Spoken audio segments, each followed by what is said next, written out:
Olá, pessoal, muito bom dia, muito obrigado pela sua audiência, muito obrigado por você levantar cedo aí todos os domingos para acompanhar o nosso Domingão do Carlão. Hoje a gente vai gravar um Domingão especialíssimo.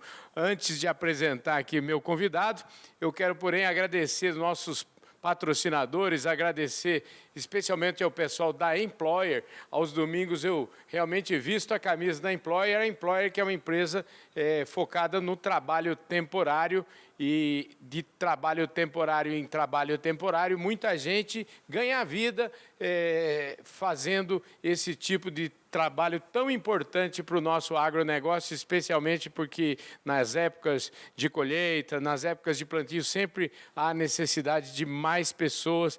Então, a Employer tem um papel muito importante nisso. Agradecer também ao pessoal do Bradesco, agradecer Clube Agro, enfim, agradecer todos os nossos apoiadores, a plataforma Agro Revenda. Muito obrigado por vocês todos acompanharem o nosso trabalho e por vocês todos permitirem que a gente possa levar a voz do campo a todos vocês. Bom, aqui do meu lado hoje, o Sérgio Bortoloso. O Sérgio Bortoloso é o seguinte, ele... origem de italianos, tem uma história bacana, uma história de vida dentro do agronegócio e atualmente acabou de ser eleito e já está em pleno mandato como presidente da Sociedade Rural Brasileira. Aliás, a sede da Sociedade Rural Brasileira é onde eu estou gravando esse programa para vocês e eu tenho certeza que vocês vão gostar muito de ouvir essa história toda dele aqui. Sérgio, obrigado por você nos receber aqui praticamente há uma semana, um pouco mais aí da sua eleição, viu? Olha, eu é que agradeço, viu, Carlão? Eu tenho, você sabe, uma admiração enorme pelo seu trabalho.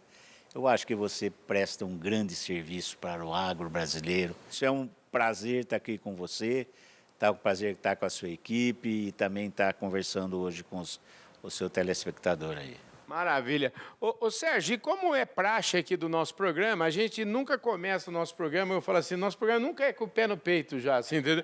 Eu queria que você começasse falando um pouquinho de valores, falando qual é a história, qual foi o berço que você nasceu, aonde foi que você brincou quando era criança, me conta. Vamos começar daí. Bem, Carlão, a minha família é uma família o meu avô era imigrante, italiano, e eu fui criado basicamente na fazenda Santa Terezinha, aí perto de Araraquara. E foi uma infância como toda criança criada na fazenda. Meu pai era um agricultor muito esforçado, muito competente. Ele era filho de imigrantes, ele tinha, de certa forma, até uma dificuldade com relação a isso. A minha mãe era professora, e a minha mãe veio de uma família já bem mais estruturada.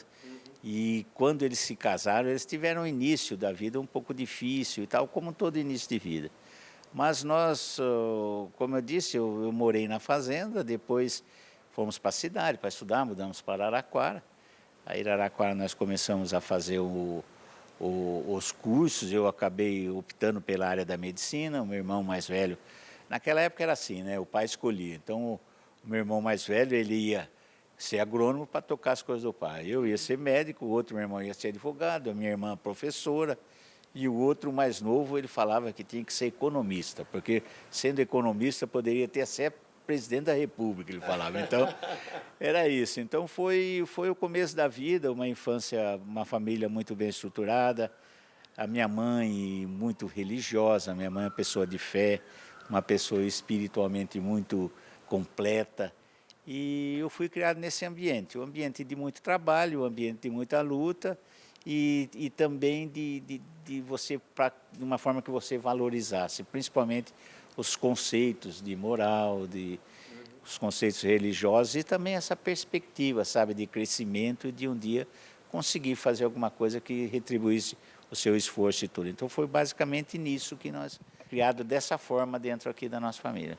Vocês, o seu pai, você já falou, agricultores, mas seu pai era uma pessoa que, vamos dizer assim, incomodada com o status quo. Ele era uma pessoa vamos dizer assim, que gostava de ir para frente, ele queria mais. Ele não estava satisfeito de ser um fazendeiro ali em Araraquara, ele achava que tinha que crescer. Tinha assim, para você ter uma ideia, meu pai, que até hoje é um troféu que a minha mãe guarda, o meu pai com 17 anos, ele foi o melhor cortador de cana da usina Zanha, em Santa Bárbara do Oeste. A minha mãe era professora, ela vinha de uma família, como eu disse, já bem mais estruturada, mais tradicional, família Piva, Drese. E ele teve uma dificuldade até na época do casamento deles. Pois é, eu fico imaginando, quer dizer que eu fico imaginando a sua mãe casando com um cortador de cana, como é que é? É isso, ele fazia, ele era, naquela época existia aquele carimbo, né? Ele era filho de imigrante, uma pessoa praticamente sem instrução, casar com uma professora de uma família já mais abastada. Então eles tiveram uma dificuldade muito grande nisso. E o meu pai, ele tinha esse espírito tão também de vanguarda, de pegar e fazer e conseguir mais coisas, que ele acabou morrendo novo num acidente, ele e o meu irmão, né? Mais velho, que fazia agronomia na época, na Exalc, morreram já procurando novas opções fora do estado de São Paulo. Eles morreram num acidente aéreo em Rondonópolis, e quando ele morreu com 47 anos, ele já deixou para a gente um patrimônio considerável. Então, eu falo, ele foi um herói e tinha uma visão muito grande, que depois, no futuro, a gente acabou seguindo também, né? Ô, Sérgio, pode-se dizer, então, que do dia para a noite você acabou tendo que virar um arrimo de família com esse trágico acidente do seu pai, uma coisa que estava completamente fora do seu radar, eu imagino. Sim, estava. Eu estava fazendo medicina e eu tinha 19 anos e os meus irmãos eram bem mais novos, a minha mãe com 42 anos, ou seja, eu tive que ir para a fazenda. Aí eu deixei o curso, fui fazer o curso de administração à noite, até que os meus irmãos foram crescendo e o meu irmão, o Zé Roberto, acabou entrando comigo na lida também novo. Ele com 17 anos já estava trabalhando comigo na fazenda. E foi uma mudança drástica, foi praticamente não foi por opção, foi por necessidade. Mas hoje, para você ter uma ideia, eu não me imagino um médico. Hoje eu tenho um pavor de hospital, do cheiro, de coisa. Eu acho que foi Deus que colocou a gente no lugar certo. Me sinto muito bem como agricultor e a minha família também, né? Mas não foi por uma opção, foi sim a necessidade. Foi um período muito difícil, você faz ideia, muito jovem, né? Muito jovem ainda, o peso da responsabilidade. A minha mãe, uma pessoa muito preparada, sempre nos deixou muito à vontade, sempre nos cobrando os princípios básicos, né? Mas ela sempre nos apoiou em tudo que nós fizemos. Ou seja, foi uma pessoa que praticamente delineou nossos caminhos com um critério. Ela sempre falava, a gente tem que dar raízes, mas a gente tem que dar asa para os filhos também, né? Os filhos precisam voar. E dessa forma que nós fomos criados e nós fomos crescendo com essa visão, né? Como é que nessa época do falecimento do seu pai, você falou que ele já estava em busca de novas áreas aí. Vocês já tinham alguma coisa ou eu estava naquela fase ainda de pesquisar e de ver para onde ia caminhar? Não, o meu pai ele estava bem decidido, tanto que ele estava trocando uma propriedade nossa aqui em Pirajuí por uma área lá no Mato Grosso. Sim. E ele tinha o entendimento que o estado de São Paulo ia ser muito difícil ele conseguir ampliar os negócios dele em São Paulo por causa da concorrência, preço da terra, grandes grupos. Você tem uma ideia, os vizinhos nossos eram grandes grupos aí do setor sucroalcooleiro. Ele falava, é terra cara e você não vai conseguir ampliar seu espaço. E ele já visualizava isso, tanto que em 78 Rondonópolis estava no começo ainda. E ele estava trocando uma fazenda lá em Rondonópolis, a troco de uma área aqui em São Paulo, porque ele tinha essa visão. Ele já estava totalmente definido quanto a isso, levando o meu irmão junto, que era o agrônomo, que seria o agrônomo, né? Então ele já era um conceito já definido para ele, básico. E ele, infelizmente, teve um acidente que acabou interrompendo isso, né?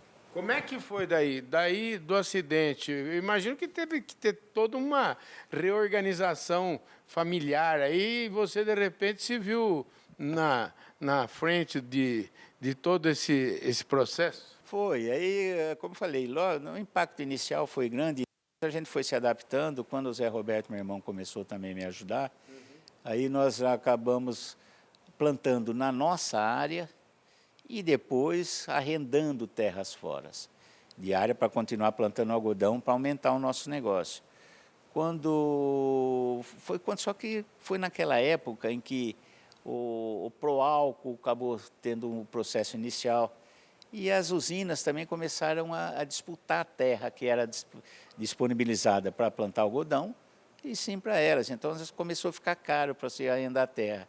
Foi quando nós fizemos a opção também de procurar. Olha, em vez de a gente estar plantando aqui, vamos procurar terras nossas fora para a gente fazer. Foi quando nós acabamos saindo e procurando na área de cerrado, principalmente, que era o que meu pai já tinha, e nós acabamos nos apaixonando pelo cerrado. E entendemos que de fato, foi uma grande opção, e foi mais ou menos isso que acabou acontecendo a partir de 88, né, quando nós visitamos numa dessas nossas viagens, nós acabamos chegando lá em Uruçuí, no sul do Piauí, né, numa região que hoje é o Mato Piba. E lá nós começamos a implantar um projeto que hoje, que foi, na verdade, o projeto das nossas vidas, né? Nós conseguimos trabalhar, expandir e hoje são os filhos que tocam aquilo, né? Pois é, eu queria comentar aí, porque esse projeto é um projeto que demandou uma coragem muito grande, né? E aí, porque hoje, talvez do ponto de vista que a gente está hoje, fica mais fácil de falar sobre isso, hoje, passando, mas eu aqui não vou falar, cara, eu gosto de detalhe, viu? Então, eu queria saber, é verdade que tem terra lá, vocês compraram terra até por $1, é isso mesmo? É verdade, esse foi um dos atrativos, né? Nós acabamos comprando terra lá nesse período, onde a gente fazia por $1, o preço de uma cerveja, praticamente, você comprava 1 hectare de terra, né? E a gente até... Tem até uma brincadeira que vocês fazem, ele falou para mim o seguinte, que se vocês não bebessem tanto, estavam ricos, né? Exatamente, ele falou, se a gente não bebesse tanto, a gente estava rico, mas foi válido, sabe? Nós fomos pioneiros lá na região, né? E existe até um fato curioso, quando nós compramos a primeira área nossa lá, nós vendemos os terrenos em que a gente iria construir as casas. Foi uma confusão danada, porque as nossas esposas, tanto a minha quanto a do Zé Roberto, a Lourdes e a Corina, só ficaram sabendo que a gente tinha vendido os terrenos para comprar a terra lá, quando nós chegamos de volta do Piauí, sabe? Elas ficaram numa felicidade medonha. Eu fico imaginando, hein? Foi aquele dia, falei, porque elas sabiam da realidade, né? Ah, mas vocês foram comprar terra lá, muito bem, mas que jeito, né? Como é que vocês compraram terra lá? Eu falei, nós vendemos nosso terreno, que eu vendi o meu e o Zé vendeu o dele, quer dizer. Ou seja, para ela me falar bom dia, demorou mais 15 dias, tá bom?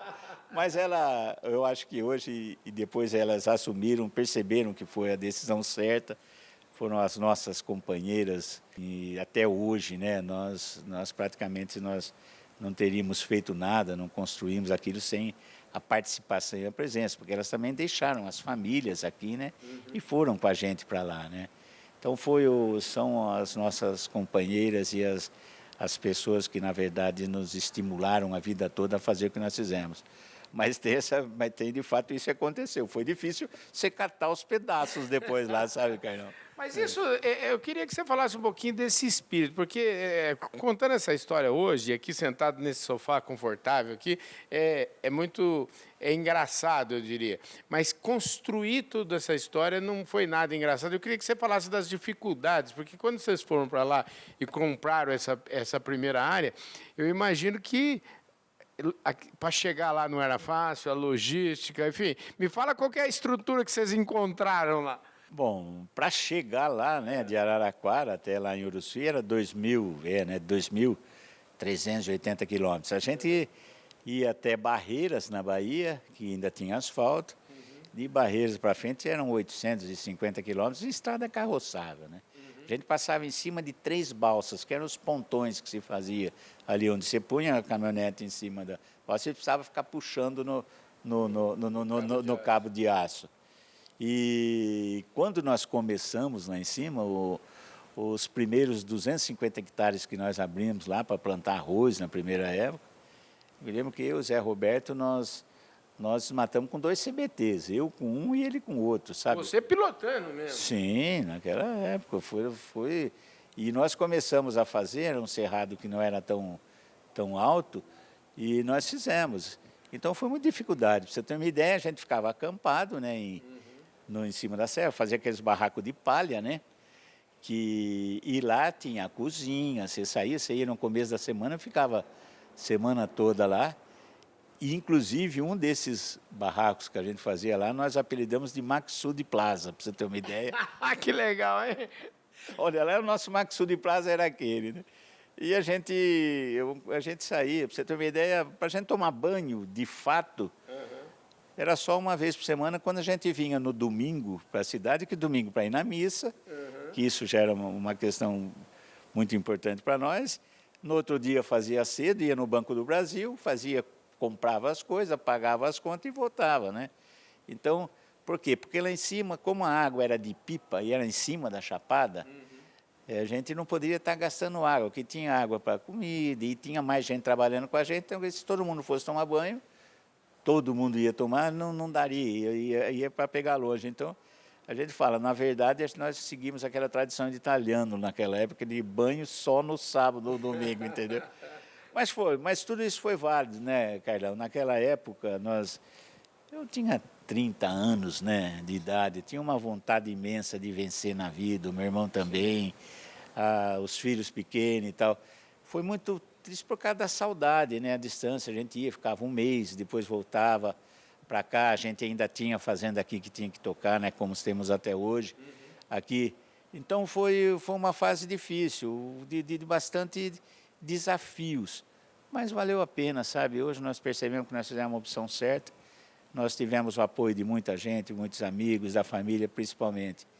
Mas não foi fácil não, viu, Carlão? Você comer comida lá em cima da chapada, dormir num Maxud Plaza, para cortar a barba e tomar banho uma vez por semana só lá, mas valeu a pena, valeu a pena. Espetacular. Você já situamos, então, essa primeira aqui, e eu queria que você me falasse agora como que é a primeira parte que eu falo assim, vocês chegarem lá, mas como é que é hoje? Quem é hoje o grupo? O que vocês plantam lá? Como que foi crescendo? Porque me parece que vocês foram fazendo assim, precisava de um barracão, você fala assim, vamos imaginar uma empresa para fazer o barracão. Precisava de determinada coisa, vocês foram também empreendendo. O sangue empreendedor, você queria ser médico, mas você tem um sangue empreendedor muito grande, né? Quando você chega numa região assim, né, Carlão, você percebe que você tem que fazer tudo, não tinha nada. E a gente vamos plantar soja? Nós fomos lá para plantar arroz de sequeiro. Sabíamos que não ia ser viável. Sim. O arroz servia para você abrir a terra, amansar, mas íamos precisar de calcário. E não tinha o calcário, para você ter uma ideia, ficava a 700 quilômetros, que era para cima ainda lá de Teresina, uma dos moinhos de calcário. Aí nós percebemos que ali perto, no município de Antônio Almeida, tinha jazidas de calcário. Então nós, vamos começar a produzir o nosso calcário.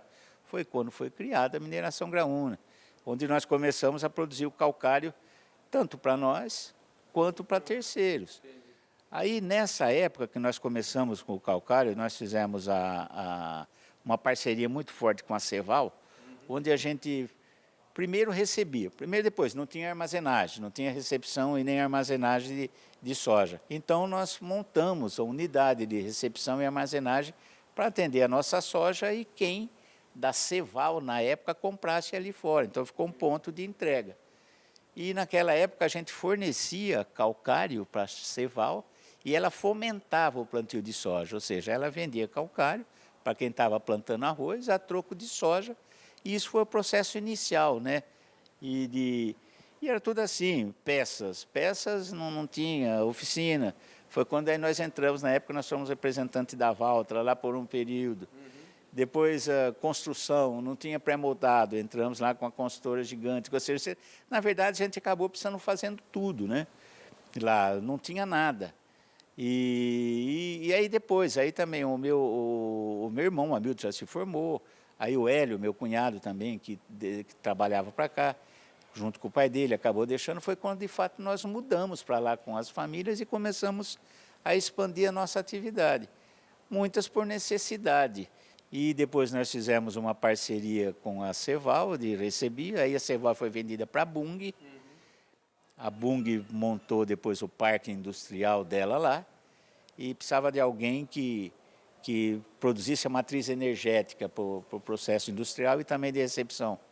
Foi quando nós entramos na área de eucalipto, né? Plantando eucalipto para atender a necessidade energética da Bunge, que tem que ser renovável e tal. Até que isso acontecesse, para você ter uma ideia que ela montasse, o endereço da Bunge lá no Piauí foi lá na fazenda. Ela lá na Piauí 247, que no futuro, depois ela passou a ser chamada Piauí 247, Rodovia Valdemar Bortoloso, que foi uma homenagem que o governo do estado fez pelo pioneirismo nosso lá, que foi dado o nome do meu pai. Então, nesse período, o endereço da Bunge era lá. Tanto que nós temos hoje uma relação muito estreita com a Bunge. E plantamos eucalipto e hoje continuamos, até ela está expandindo a atividade da Bunge lá para a área de biodiesel, esse negócio todo. Nós estamos plantando até mais, aumentando o nosso contrato lá com eles de fornecimento. Então foi assim, ou seja, você ia precisando, ia fazendo, precisava de eucalipto, nós estamos fazendo, estamos acompanhando. Depois acabou se alastrando, nós começamos também com algodão, plantar milho, soja, algodão, além do eucalipto, né? Hoje também com os resíduos e com o subproduto de algodão a gente está trabalhando com confinamento, de gado, ou seja, na área da pecuária, utilizando os resíduos de algodão, farelo. Depois nós acabamos nos envolvendo também com a área de como existia uma demanda muito grande por proteína, na área de avicultura, onde também, e consequentemente, com uma fábrica de ração, para poder atender não só a nossa avicultura, como a pecuária também, e também estender. Hoje nós vendemos ração para uma boa parte do Nordeste lá, porque a avicultura do Nordeste também cresceu, e hoje a bacia leiteira do Nordeste também está crescendo. O Nordeste cresce mais do que o Brasil, né, em números reais. Então nós acompanhamos essa fase de desenvolvimento do Nordeste e também fomos ampliando, né, as nossas atividades. E é basicamente isso. Hoje nós passamos com os filhos, depois acabaram entrando, né? Esse até era um tema que eu ia tocar agora, porque para tocar toda essa quantidade de projeto que vocês têm lá, precisava, vamos dizer assim, mesmo sendo através de sucessão, precisa ter, como é que chama? Planejamento, educação, essa turma toda precisa estar muito preparada. Como é que vocês foram construindo? Quando é que você e os seus irmãos perceberam, o seu cunhado, então vocês perceberam, falaram, opa, esse trem está ficando grande demais e a gente precisa tomar conta e começar a pensar na sucessão, já que sucessão é um tema crucial dentro do agronegócio, né? A nossa família, isso que eu até acompanhando até o próprio histórico do meu pai, né? Uhum. E ele, na família, ele fala que quando o meu avô, né, veio da Itália, eles moravam em 29 pessoas dentro de uma casa, sabe? Então, foi sempre, italiano sempre é muito unido. Então, quando nós mudamos para lá, a gente fazia tudo junto. Trabalhava junto, jogava bola junto, jogava truco junto, bebia junto, tudo com a família, com os filhos e tudo. E eles acabaram aprendendo a conviver dessa forma. Tanto que todos praticamente fizeram. Você vê que o meu filho é agrônomo, que é o Sérgio Júnior, né? Ele é agrônomo e é administrador, porque eu sou administrador também. E eu sempre falava que eles tinham Caio, Lucas, que são meus sobrinhos, são agrônomos. André, que é o outro meu sobrinho que cuida da parte, é administrador. E o Alexandre, o mais novo agora, ele fez engenharia de produção. Então, quer dizer, eles acabaram se qualificando para a nossa atividade. E foram muito bem preparados, fizeram MBA, com agronomia, quer dizer, também aqui na Fundação Getúlio Vargas. Eles acabaram fazendo um treinamento específico da própria Bunge. A Bunge fez um treinamento para sucessores dos parceiros. Então, eles acompanharam isso. E hoje eles estão cada um numa área, tocando dentro do nosso processo, e eles são bem melhores que nós, né, Carlão? Porque seja, Eles são muito mais preparados. Né? Ah, não tenha dúvida, né? Eu acho que o principal que foi esse bom entendimento, a relação familiar foi um componente, mas hoje eles são muito mais qualificados para tocar a empresa. Por isso que nós temos tempo, né? Hoje até de exercer essa atividade classista que eu faço também, que é uma paixão, uma coisa que eu faço também. Então, ou seja, os filhos hoje é que, na verdade, tocam e gerem os nossos negócios, né? Lógico que nós somos fazendo parte de um conselho, nós é que decidimos, temos as nossas reuniões, mas hoje eles são muito melhores do que a gente para tocar, né? Maravilha, gente do céu, que história linda. Eu acho que nós estamos chegando pertinho de encerrar esse Domingão do Carlão. E aí você deve estar perguntando assim, ué, mas o Sérgio não vai falar da sociedade rural brasileira? Vai sim, gente. Acontece o seguinte, essa história dele é tão bacana que eu decidi dividir em 2 pedaços e até catapultar a nossa audiência aqui do Domingão do Carlão. Então, o Domingão já vai estar, a gente está quase encerrando aqui, mas eu prometo a vocês que a gente vai voltar, sabe quando? Segunda-feira mesmo. Amanhã a gente vai continuar essa história lá no programa Fala Carlão. Então, o Domingão do Carlão chama a audiência para o Fala Carlão e o Fala Carlão faz a audiência do Domingão. Para a gente encerrar aqui essa fase aqui desse seu histórico, eu queria que você falasse um pouquinho, porque tem um livro, me parece que a sua mãe publicou com o falecimento do seu pai, que a vida continua. Já que a gente vai falar desse tema de como a sua vida continuou na linha aí da defesa classista, enfim, e até culminar com a sua eleição aqui na sociedade rural brasileira, eu queria que você fechasse esse tema falando da importância da sua mãe na sua vida, porque eu acho que assim as mães elas têm um espaço especial no nosso coração. Eu queria que você falasse sobre isso. Carlão, a minha mãe, na verdade, é a pilastra mestre de toda a nossa estrutura familiar, né? Ela, como eu disse, ela ficou viúva com 42 anos.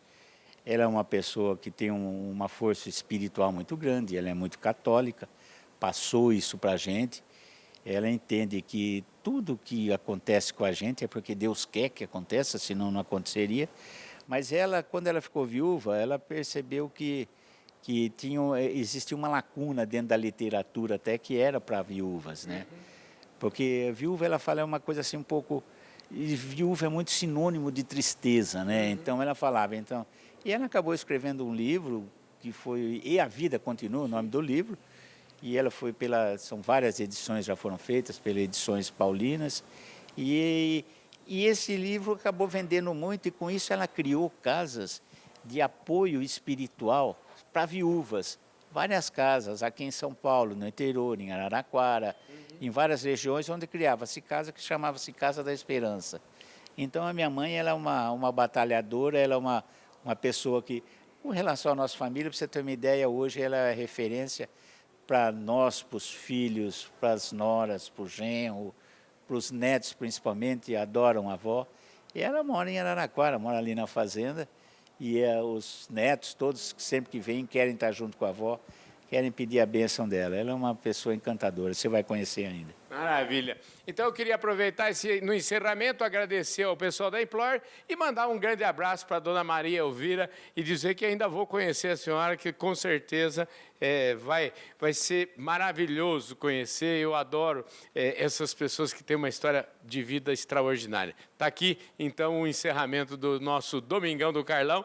Ô, dona Maria Elvira, muito obrigado por a senhora ter colocado no mundo aqui o meu entrevistado de hoje, o seu filho aqui, o Sérgio Bortoloso. Um beijo no coração da senhora e muito obrigado por a senhora estar assistindo esse vídeo aqui junto com a nossa audiência. Valeu!